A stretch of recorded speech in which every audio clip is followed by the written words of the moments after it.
joined for this little chat with my dear friend Maggie Sanchez, who will be joining us. So as Kate mentioned, my name is Moeremans. I'm the Managing Director of the Journey Venture Studio. We are a brand new venture studio here in Phoenix, Arizona. We are a mission-driven studio whose goal is to close the racial and gender equity gap in venture capital. So like Kate mentioned, right in that cross-section of entrepreneurship, innovation, funding, and diversity, equity, and inclusion. Our studio focuses on supporting new ventures, so we're not an accelerator, not an incubator, and it's all within the healthcare space. But I will save some of those details for a moment. I want to introduce my colleague Maggie and give her a chance to kind of brag about herself a little bit.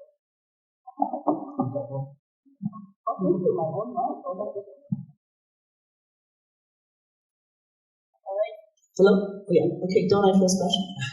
So Maggie, why don't you tell us a little bit about your professional background, how you came to be up here today, and what brings you to this kind of conversation of diversity and entrepreneurship?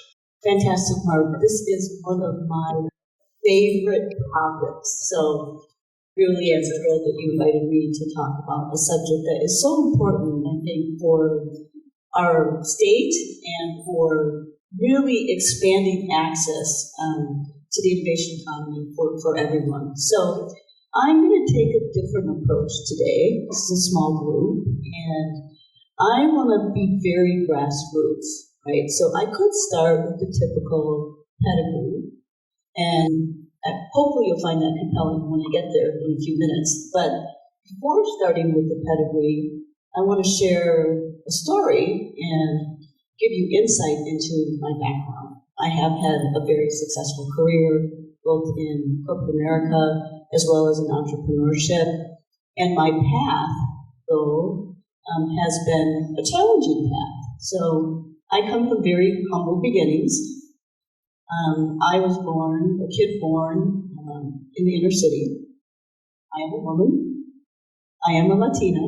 I am a person of color, right? So you can kind of add that up and imagine what it's like for me to walk into a room to raise money versus someone that might be a little bit more traditional. And it's not that it's, pointing fingers at the more traditional. It's really about highlighting that the pie is big enough and that we need more diversity. And coming from that background, then you might ask, well, what are you doing on that stage? What do you have to teach me? Well, I knew that education would be the great equalizer. And I went to Harvard Business School. I met a lot of great people. And I then built a career in tech, advancing, climbing the ranks at IBM, at Microsoft, at Vodafone. I built my own startup. And I've had a lot of success along the way through hard work. And today, what brings me here today, and what I'm currently doing is I've shifted my focus from, continuing to add a zero to the bottom line of a Fortune 100 company to adding zeros to the lives of all of our community, and both at a state level as well as nationally.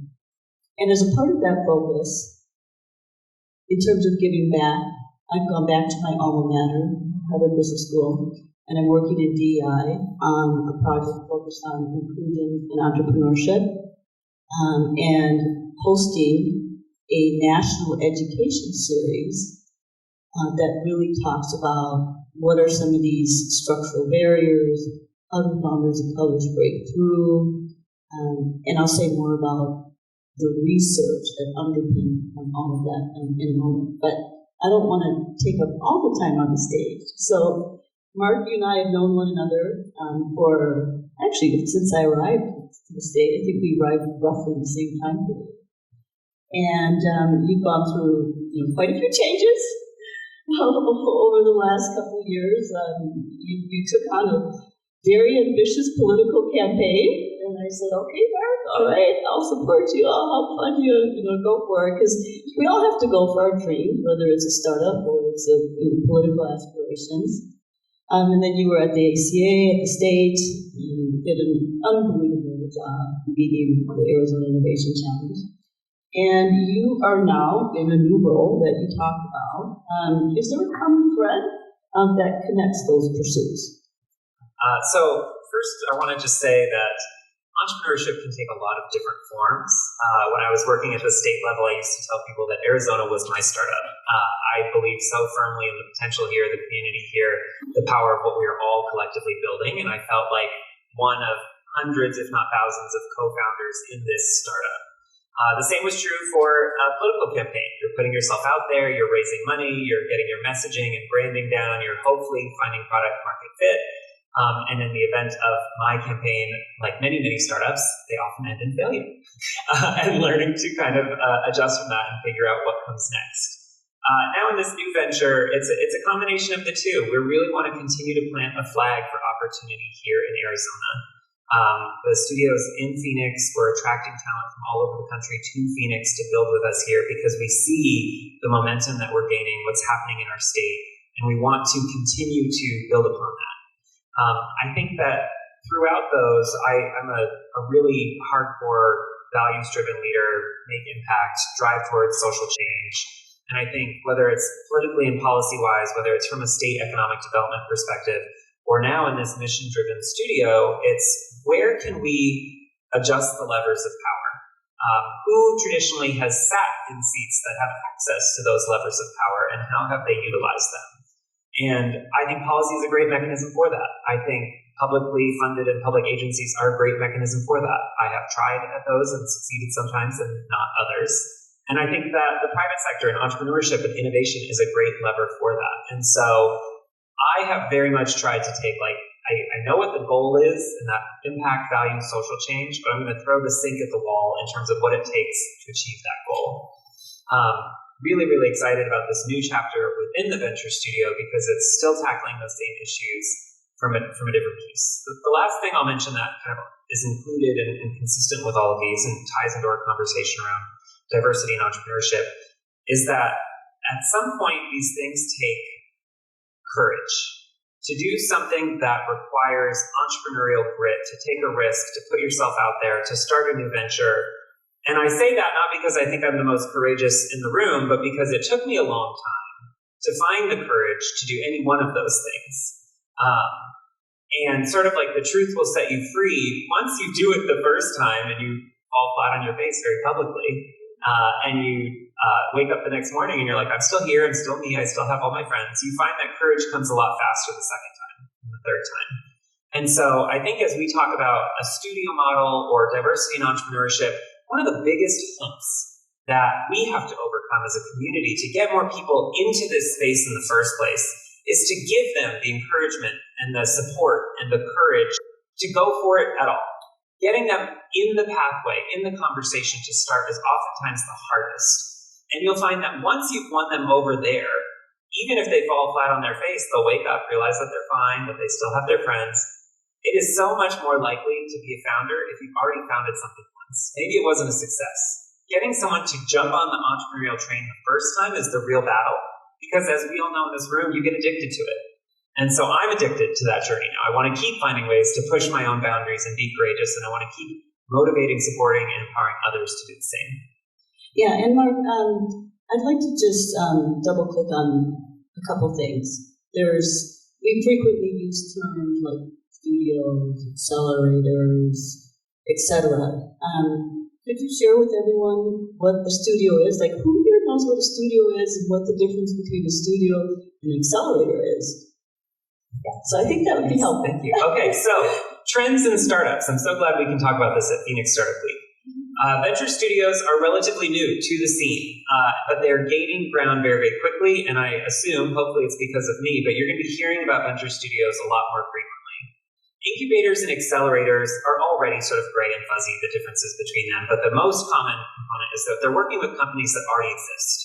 I launched a business, I want to grow from $1 million to 10 million in revenue, I'm going to go to this accelerator. I've got this concept, I've launched it, I've got a prototype, I'm going to sit in this incubator for 6 months. A studio is the 0 to 1 model. We are an idea factory, we are a startup that launches more startups. And in a studio, much like a movie studio, you might say, hey, I've got this great idea for a film.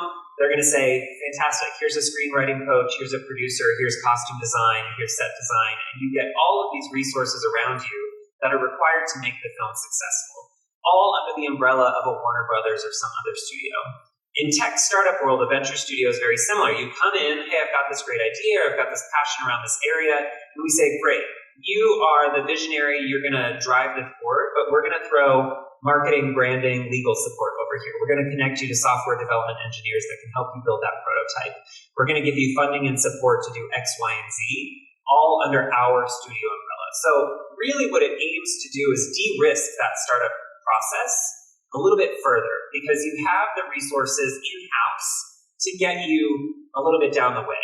You can be much more capital efficient because you're dealing with ongoing relationships and networks instead of, hey, I cashed in my 401k, I went to this coding group that I've never heard of before. It's like, well, we've got relationships, we've got discounts, we've got all of these models to make sure that it's really, really capital efficient. And by the way, we are going to test, iterate, validate all of that design thinking stuff. So instead of 18 months, it might take 8 months to launch your idea. So the studio model, some of really amazing companies are coming out of studios now.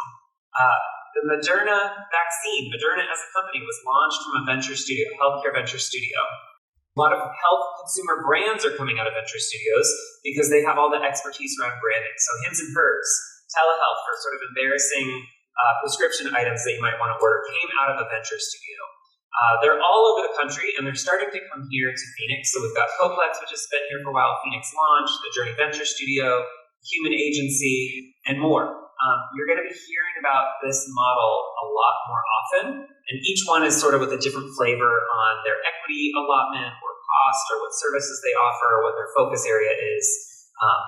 But that's sort of so thank you. Well, that's a great description, and I'm so excited. I mean, we'll unpack this a little bit more because it is a relatively new concept, and it's a real opportunity, in particular for underrepresented communities to get support that historically hasn't been there. So I'm really delighted, and I'm really delighted that you're the leader as well, because we know how you can really amplify things very quickly.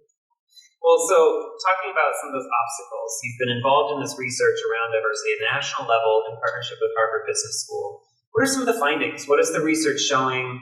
Have you had any surprises or aha moments as you've tried to kind of dig into what some of those barriers are or why the numbers are the way they are? And before you even get there, what are the numbers? What does the data show? Yeah, oh no, absolutely. Well, don't get discouraged by the numbers because, guess what? There's only one direction to go, which is up, right? But, as we looked at the numbers from a macro perspective, in 2021, $174 billion was invested in venture capital on a national level. And guess what percent went to women? It's clearly single digit, but not only is it single digit, it's like the second number. It's 2%. I mean, that is just absolutely unacceptable. And so, there's a lot of work to be done.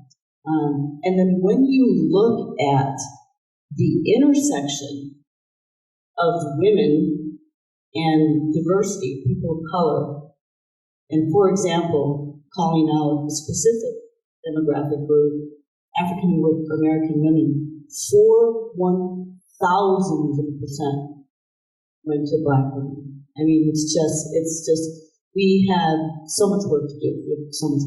So we first looked at the data from a Harvard Business School alumni perspective, right? And the work, in part, was driven shortly after George Floyd.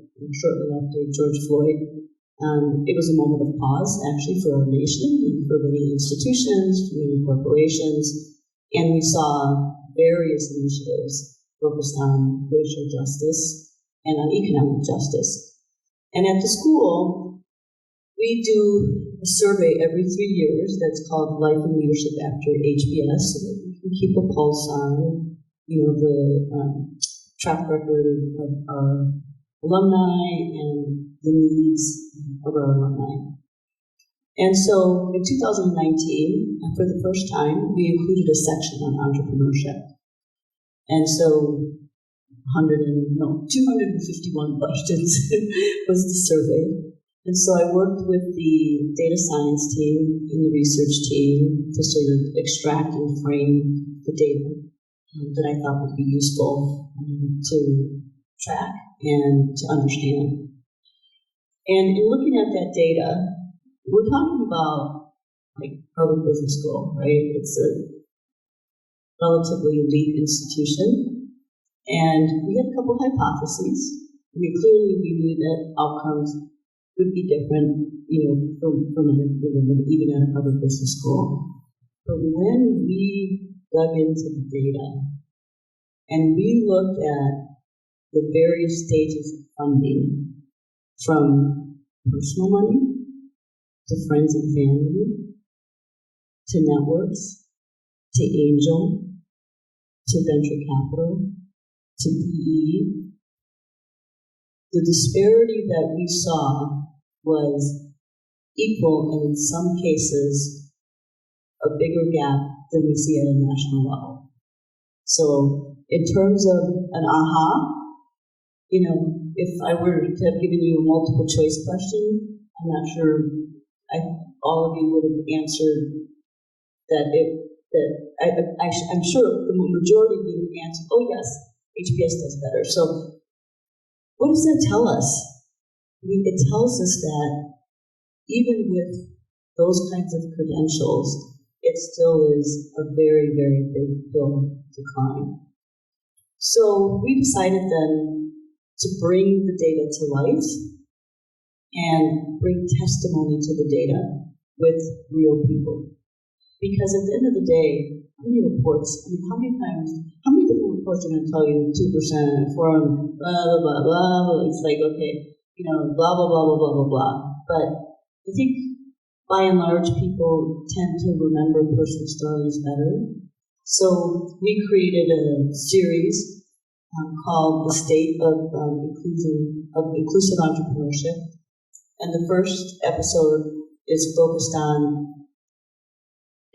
interviewing educators and scholars to kind of give us the lay of the land in terms of where we are.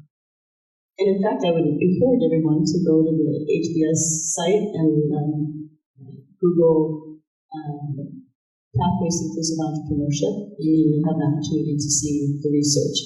We then interviewed Capital Creator. Unbelievable, from seed to angel to venture, and we deliberately interviewed people of color, a range of different voices, different genders, different sexual orientations, and I just can't say enough about how profound it is about some of the gaps that exist today. However, before I ask Mark another question, I want to end on a high note. And in terms of the times that we're living in today, we do see more intentionality. And intentionality, I think, is really going to be pivotal to move the needle. And that's exactly what the Venture Studio is about. It's about intentionality. And if we look at where we are today versus where we were 5 years ago, there's just very, very marginal progress. But I believe that with this intentionality, and really doubling down and having the focus, that we can move the needle and get further along than we have during the last decade. So Mark, you have talked to us a little bit about the Venture Studio, and you highlighted healthcare. Share a little bit about the rationale of healthcare and what are you trying to achieve? So I'm going to backtrack and talk about the intentionality piece, and then that through line is intentional with healthcare as well. And so our studio, our flagship program, is called the Founder in Residence Program, and it has been intentionally designed to attract aspiring entrepreneurs who have typically not been given the shot. So we're targeting 18 to 35 women and minority founders that want to build in the healthcare space. But we knew if we wanted to launch this program, the first thing we had to do was look at what is preventing those individuals from pursuing entrepreneurship in the first place. We think of it as, we've heard about the social determinants of health, it's Healthcare Day. What are the social determinants of entrepreneurship? And we recognize starting a business is a privilege, and it is a privilege that many individuals cannot afford.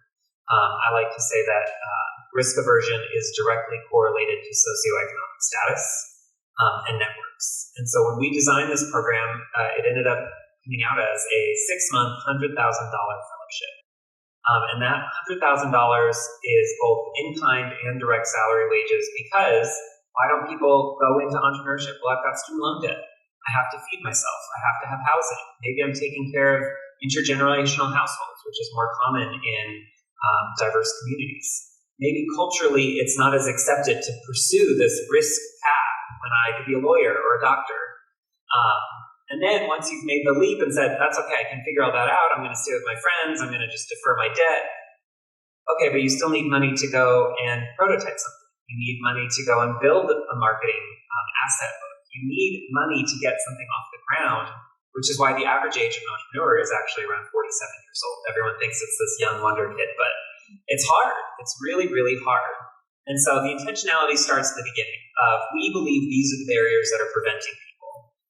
Then we go into the programming. So the 3 pillars that our studio is built off, that founder residence program. The first is the removing barriers, that financial capital, removing those social determinants. The second is the playbook. There's a way to do this, and that way often is only taught in the halls of elite institutions. Many people, ASU is actually amazing. #1 innovative university in the country. The fact that entrepreneurship is so in the lifeblood all the way starting freshman year is rare. There are universities across the country that don't talk about this at all. In fact, many of the HBCUs in this country don't talk about this at all. And so the playbooks, the ideation, the validation, here's how you test, here's how you do customer interviews. There is a way to do startups that we want to democratize and bring to a broader group of people. But the third pillar, the intentional pillar, is around what are the leadership and mindset lessons that are different for a group of people pursuing entrepreneurship. What are the learnings that they need to account for, or the barriers, the mental barriers that they need to overcome that are never taught in any program, because 90% of the people in that program don't experience those. Whether that is deep imposter syndrome, whether that is having to find the confidence and comfort to be in a fundraising room as the only woman in the room. There's all these crazy stats, and I hope Maggie will share some of them, but on average, it might take a female founder 18 months to raise a round. And their male counterpart, it might take 6 months. The rigor and exhaustion it takes to be in fundraising mode for that long. Another crazy stat that I heard recently, women founders, when they're pitching, spend more time talking about their credibility, their credentials, their background, their team. Male founders spend most of the time in the presentation talking about forecast potential growth of the company. And maybe investors are more interested in that. And so maybe we need to train women in our program, like, hey, this is what they're looking for. I know you feel unqualified to do this. No one's qualified to do this. Skip past the team faster and get into the potential, because what's what we want. Being able to identify and address those unique challenges is something that's going to be a really critical component of our studio, because we want to get in it. We want to get messy. We want to get to the kind of root issue of what are those self-limiting beliefs that are preventing people from doing this and succeeding at it. So that leads us to healthcare. Healthcare is intentional for a few reasons as well. One, all of this is happening under the leadership and vision of Justin Bayless, who built and sold Bayless Integrated Health, a local success story in entrepreneurship. It was one of the first business models in the country to incorporate mental health into the clinical experience. They sold in 2020 to Magellan Health for $2.2 billion. Justin was at an investor conference recently and asked who would invest in this type of business. Everyone raised their hand. He said, "That's funny. No one invested in me." So he bootstrapped a company that sold for $2.2 billion. He owned 80% of the company at that point. I don't think he wanted to own that much. He couldn't get help. So healthcare, he knows that space. We have networks and access and resources in that space. So that's reason number one. Reason number two, healthcare. Phoenix, again, coming back to what we have to offer here, is becoming a huge hub for healthcare innovation. We've got the Mayo Clinic doing a 100-acre innovation campus in North Phoenix. We've got ASU, NAU, and U of A doing a 30-acre bioscience campus in downtown Phoenix. We've got the ASU MedTech Accelerator. We've got all of these. We've got Accelerant Ventures, who spoke here this morning. The new funds that are popping up in healthcare. Phoenix and Arizona more broadly is really putting a flag in the ground around life science healthcare. We want to be a part of that. But then I want to talk about impact. Not only are there major disparities in venture dollars and investment, we should all recognize the incredible disparities in health outcomes amongst disparate populations. So, for example, one of the most dangerous things for a person in America is to be a pregnant Black woman. Far more dangerous than any other group that matches almost every same kind of category in. We have a belief in the philosophy that the disparity in health outcomes, whether it's for low-income individuals, whether it's for minority communities, whether it's for women, is a direct correlation to the lack of funding that is going to those people in the first place. If you look at innovation in AI, we might remember some of those really uncomfortable gaffes where Facebook was looking at African Americans and AI was saying that it was innate. That same type of bias that gets coded in accidentally gets built into healthcare innovation. If you have female entrepreneurs and founders, if you are investing in minority-led businesses, their employees are going to look like them, their service delivery model is going to serve people like them, they're going to set up in communities that represent them, and ideally, we believe that by investing at the top end in healthcare companies, we can actually affect health outcome disparities on the back end. So that's kind of why healthcare, and within that space, we've acknowledged 6 key areas that we're looking to innovate and focus on: women's health, mental health, sports medicine, aging and elder care, chronic disease management, and supply chain and packaging as areas where we're inviting founders. By the way, our application is currently open, closes next Friday, May 5th, to apply to one of those verticals. If you're interested in and you want to go for it and you have always wanted to, but there's all these reasons why you think you can't, we're trying to take those reasons out of the way, and those are the areas where we want to build businesses with you. Thank you for that question. Let me just expand on some of the gaps that you were referring to. So, in addition to taking 18 months and much longer, what we see for women is that the check sizes are much smaller. So the hustle is just on a completely different level. And that, again, should be unacceptable that because of your gender, you're going to be written a check that is smaller. Some of the other barriers that we see is women are frequently passed to the most junior associate. And so they're never really given an opportunity to present, to the same level of people that a more traditional person would be given. And when I say traditional, it's predominantly white men. I'm always very careful about this because this is not a question of pitting groups against one another. It's a big enough pie. But there is a group that are very entrenched and that do control the purse strings. And, part of that is driven from the fact that 86% of venture capital partners are men.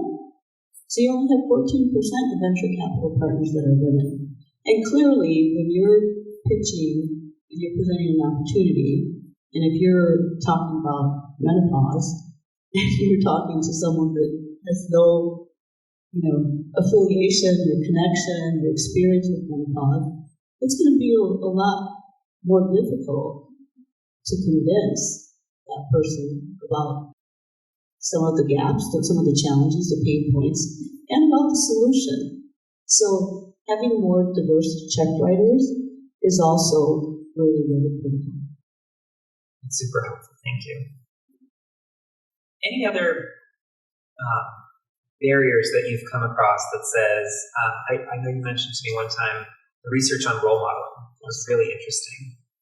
Any other findings like that, or care to kind of share with the group about some of those things that might have come as a surprise? Yeah, no, absolutely. I mean, and I'll expand a little bit on role models because, obviously you can't be what you can't dream, right? So I love that Disney quote. So, if there are no role models in the community, how can you aspire to something that you're not surrounded by or you don't have representation. So everything you see is everyone who's not like you. So that's a huge barrier. So role models is very important, which is why I really enjoy this opportunity to present, because it provides you to see someone that looks like you who has actually been successful and has overcome some of those barriers. It takes a lot of grit, it takes a lot of craftiness, it takes a lot of resilience, but it is possible.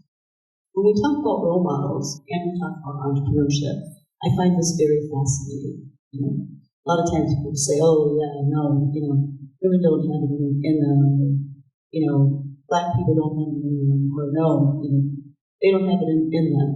But when you look at the statistics in Arizona, in terms of small businesses, in Arizona, we have 611,000 small businesses. 611,000. 44.7% of those small businesses are founded by women. 19.3% are founded by the Latinx community.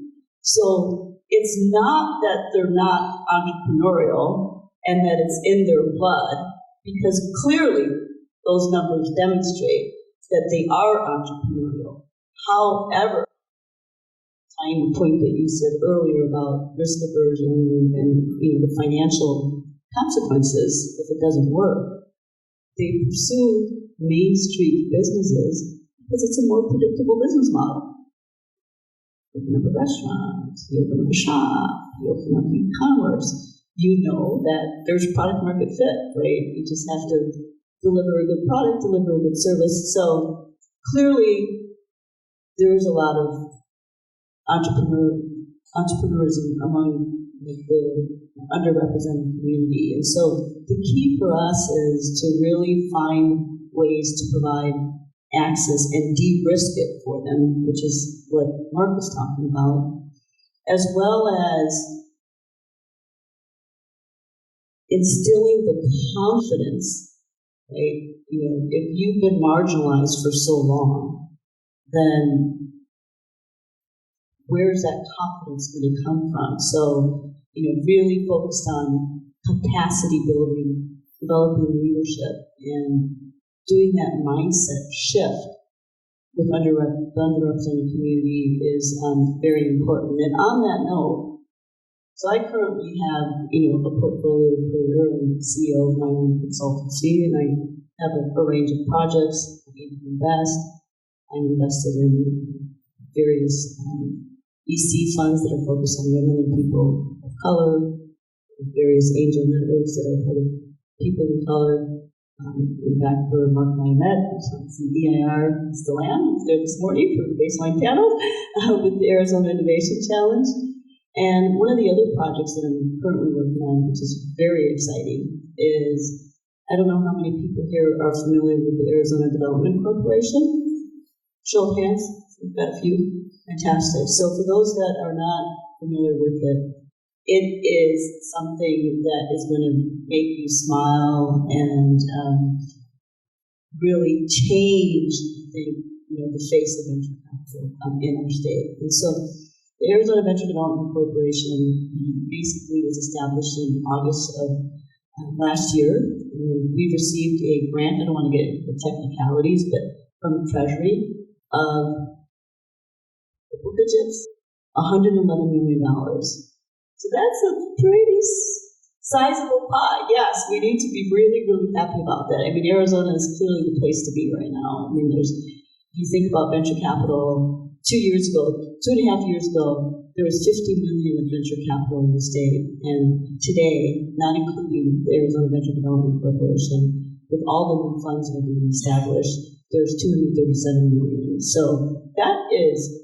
significant. So this is a time where if you have a great idea, then I really encourage everyone to consider developing it and pursuing venture capital, because part of what venture capital does is shift generational wealth, right? And that's one of, not being part of the innovation economy, is not also participating as a part of the generational wealth, but to continue with the Arizona Venture Development Corporation. So there's three vectors that they're focused on. First one is funding alongside other funds in startups. There's a specific focus on what is called, from a treasury standpoint, a term called CD, which is socially and economic disadvantaged individual.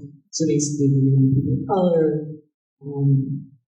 veterans, disabled, rural areas, tribal nations. It's a pretty broad definition. And so that is the primary focus. We've got the funding alongside another fund. And then there's another vector that's focused in funding new funds, which is very, very exciting. There's been a couple of investments made in that area.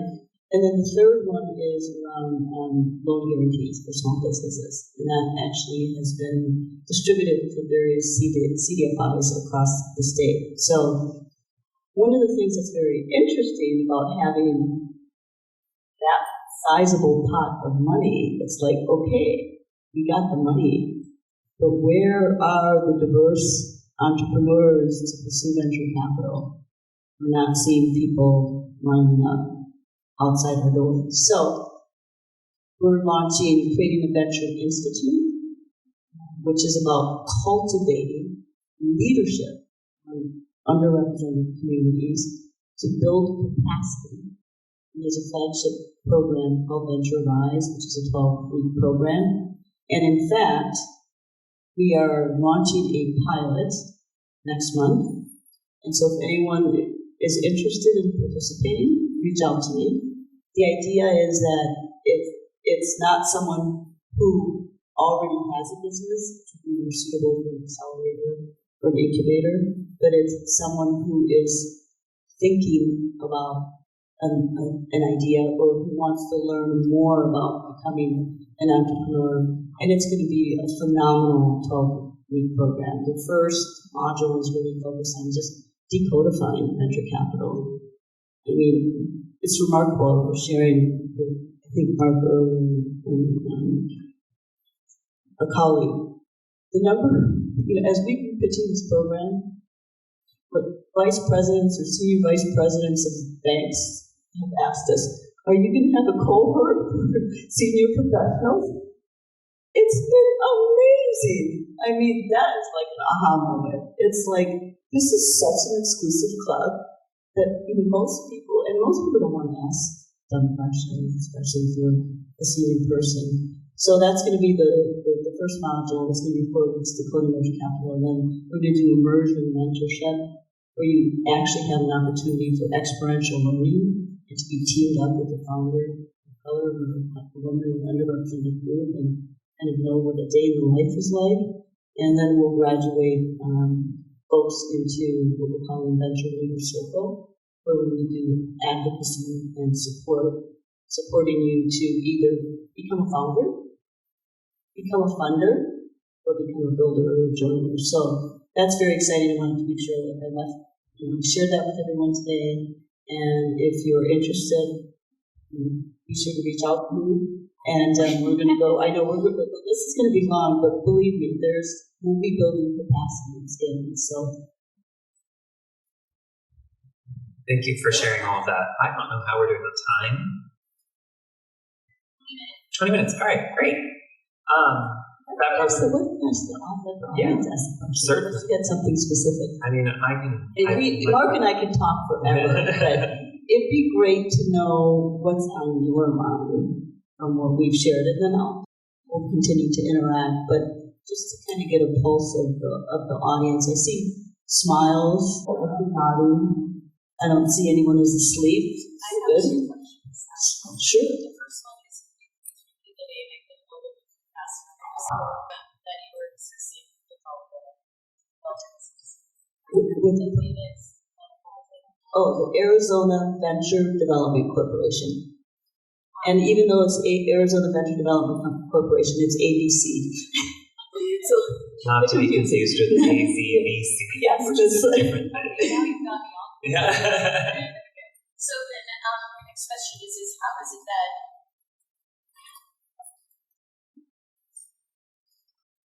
is it that that you find yourselves? So I've been doing a lot of networking, and I do that in general anyway.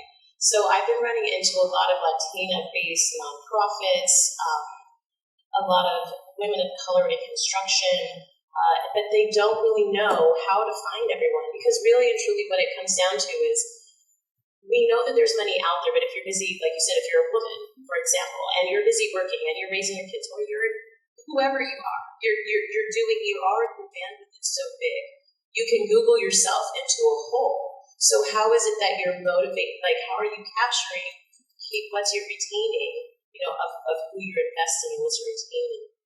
Like, how are people staying energized, or how are they staying? Sorry, the words are so. I know I'm not the only person that's ever had it. Yeah. But what is the retainment? Like, what is the number of successes that you see coming out of the programs that you're offering, that you're part of? Our program is new, right? So we haven't even launched the Venture Institute yet, but we are going to learn, and it's going to be a pilot to really understand what's going to work.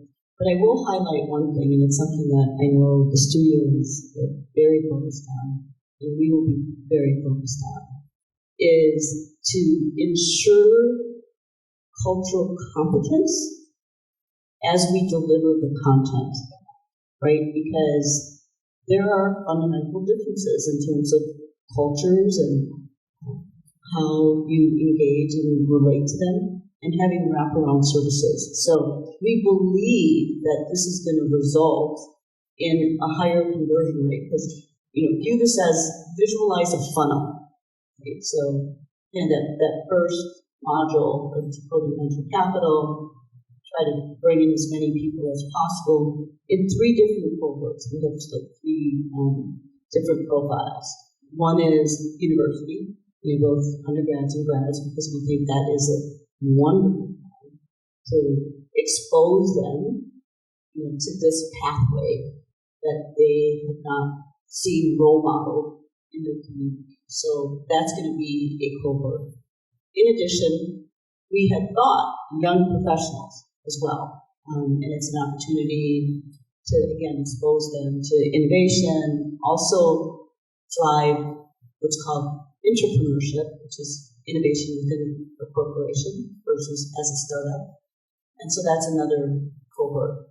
And then the third one is actually going all the way upstream to STEM in high school. We think that's going to be important, because this is a long game. This is not something where in 3 months. 3 months clearly not. 3 years, 5 years. We really are looking at like a 10-year ROI. This is intentionality, and it's a long game. So there will be a lot of experimentation, but by designing the curriculum from the outset that is culturally relevant, we believe it's going to enable us to deliver more stickiness and better results. Now, out of curiosity, you were saying that you had a target range between 18 and 35, I do believe, correct? So out of curiosity, when you're reaching it, a little TMI, that I had my own business for a very long time, and then I had to start from scratch, literally $200 and change, 4 kids in a broken down van, like not a joke. And so I understand. So there's women that are out there that don't have the education necessarily. They have the wherewithal, the know-how, and it sounds as if the pairing between the two of you would work with companies like Latina Strong, for example, where you would have those women that have some of the innovation, they have the wherewithal, but don't have the accolades behind them in order to move forward. How would you address those that are in those kind of breaking spots between that 20 and 30, where you kind of live life and try to push what you're doing? How would you be able to reach those, that target market that's 21, there's that 21 from quote unquote graduating college age to, mid 35-year-old? Like, what's your approach, and how would they be able to find you? That kind of thing. This is something I think about every night when I can't fall asleep. So I think locally, partnerships are always going to be helpful and successful. And one of the benefits of my new role versus my old role is that I have a lot of relationships with many of the entrepreneurial organizations across the state. And they're like, where'd you go? What are you doing? And I say, great, send your people over here if they fit this criterion. 18 to 35 is sort of a wiggly room because those are easier to target. I think about it like a startup of customer acquisition and identification and who's our market that we can kind of customer acquisition cost is the most direct. So I've just spent the last month traveling all over the country, speaking at ASU, going to a lot of local organizations, telling them about what we're doing. And I probably touched like 300 people. There are thousands, if not millions of people that should like know about what we're doing. And so it's an ongoing, never ending, like, hey, there's a PR component to the strategy. There's a partnerships component. There's a travel in-person info session speaking component to the strategy. And so year one, so I'm currently interviewing and applications still open for this first cohort, which will be 4 people. Next year, a cohort will be 6 people. We'll start to grow it, but we believe as we've got a few reps under our belt, I've had time to build more long-term relationships with communities locally and nationally.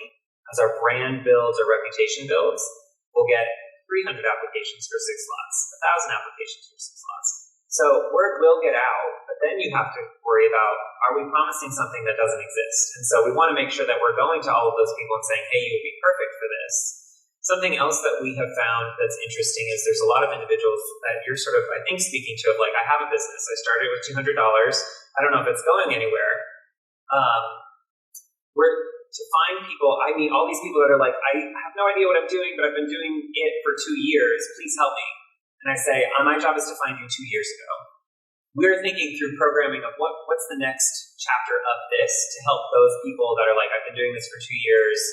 I'm at a standstill. I'm not ready to give up, but I don't know what to do. Because that's not the studio model. That's more of an accelerator model or other things. And those groups need help too. Something else that we found interesting in this healthcare perspective, an aha moment for me, talk about wealth creation and racial justice, economic justice. Entrepreneurship used to be part of the American dream. People wanted to own their own business, and I think that's sort of fallen by the wayside. Healthcare practitioners, clinicians, used to be business owners, used to own their own clinic. And by opening this studio in healthcare with this topic, with Justin, who ran a national clinic company, I've had so many people approach me and say, like, I have this kind of venture I'd like to open. I'd like to own a clinic. Well, that's not really the venture model that we're going for, but that's a very real business. That's a path to entrepreneurship. That's a path to generational wealth opportunity. And so we're also looking at, what does that look like? And something that we've discovered is when it comes to like startups and product market fit, and focus is so important and it can be so hard. There's a lot of startups that have to end up firing customers because it was like, well, we were serving you, but you weren't in our target area.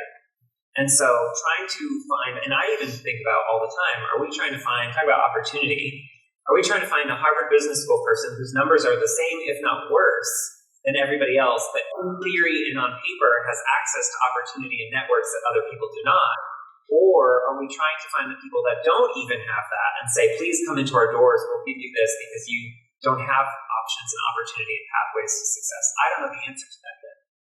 And so I think we're casting a very, very wide net, and we're going to see what comes in. So I was just last question. So I was just to add another humanity guidance, and they have basically what they do is they take a holistic approach to healthcare. So whether disabled, they have with the kind of Fresh Start Reliance Foundation, they have education. So they have these things that they're partnered with all these service providers for the whole person type of being able to shore up and move forward. So in a healthcare space, how would you be able to grab someone with the impetus of an idea in this healthcare space and be able to have an investor of the sort? And it depends on the person whether they're going to be able to move forward on their own. Like, you can start, you can do the things, but in speaking with this person that does the education bit, the part is there's life pulling at them all the way through. What is when you're helping someone, when they're starting something that's so daunting and you still have life pulling at you? What does that model look like when you actually have your ideal client? So 2 things. One of the reasons that we are semi-targeting the 18 to 35 is that life is pulling at you a little less in that time frame. 2, in our program, life will always put all of us in different ways and at different times, but most of us will maintain a job. This is your job. We are paying you a W-2 salaried wage so that at least from the hours of 9 to 5, obviously there's exceptions and life will pull at you, but like, that's the point, right? Like, yes, life will pull at you and it's so hard to do this and your job and take care of your family and those other things. Let's take out as much of the noise as possible, which will be impossible to fully kind of remove all of those little pulls. But to say, we understand that life happens, that there's obligations and expectations and these other things. But if this is your full-time job that you get to focus on for 6 months, we can't promise that you'll be successful, but when else in your life are you going to have sort of a get-out-of-jail-free code, like free play? If it doesn't work, it doesn't work. You don't owe us anything. If it does work, you would have never had that chance otherwise because you would have had these other things that you were going through. So it's not like it's not, oh, it didn't work out. It's more of a just like any other venture. It's I'm investing in you and your idea, and this could be big, this could be big, but I'm also contributing to my community and those around. So either way, it's so possible. We are legally set up as a nonprofit. And so the $100,000 fellowship is a no strings attached. If you're successful in that and you get spun out, incorporated, launch your company, we, the nonprofit, will be a co-founder in that with you. We'll have given you support, resources, entrepreneurship, so that if you get big and exit someday and have a liquidation moment, we can fund more people like you. So that's how our model works. All right, have that conversation later. I want to hear more about it. I just wanted to kind of plug in a couple things. When I heard the age range, I have to say, in my category, I'm not in that age range, and I represent a lot of women who have a vast experience of work, and they are actually past their childbearing years, and so they have the space, and they're going to live probably, if they're 50, another 40 years. So I think there's an investment to be made outside of the age range. And then I also usually do a plug because I work with people in rural areas and I'm from a small town. So I hope that you include some of those people because some of the medical initiatives are really critical, we both know, in those areas. So I plug it in, all right? Thank you. It's a wonderful talk. Yeah, and we are, like, in terms of our outreach as well, including rural areas. That's part of the socially economic disadvantaged individuals, so that is a focus for us as well. And, you know, a lot of outstanding questions in terms of how do I learn about these different programs, right? And Mark talked about it to some extent, and I want to just emphasize that it's all about partnership, right? And so we're building a constellation of partners so that we can make our training available to a wide group of people across the state. For example, you know, the Foresight Foundation, which is focused on equity for Black and brown people, the Arizona Community Foundation, which is a very significant foundation, has various different missions and focus areas. The State of Black Arizona, the Hispanic Chamber of Commerce, the Black Chamber of Commerce, the Asian Chamber of Commerce, the Tribal Nation.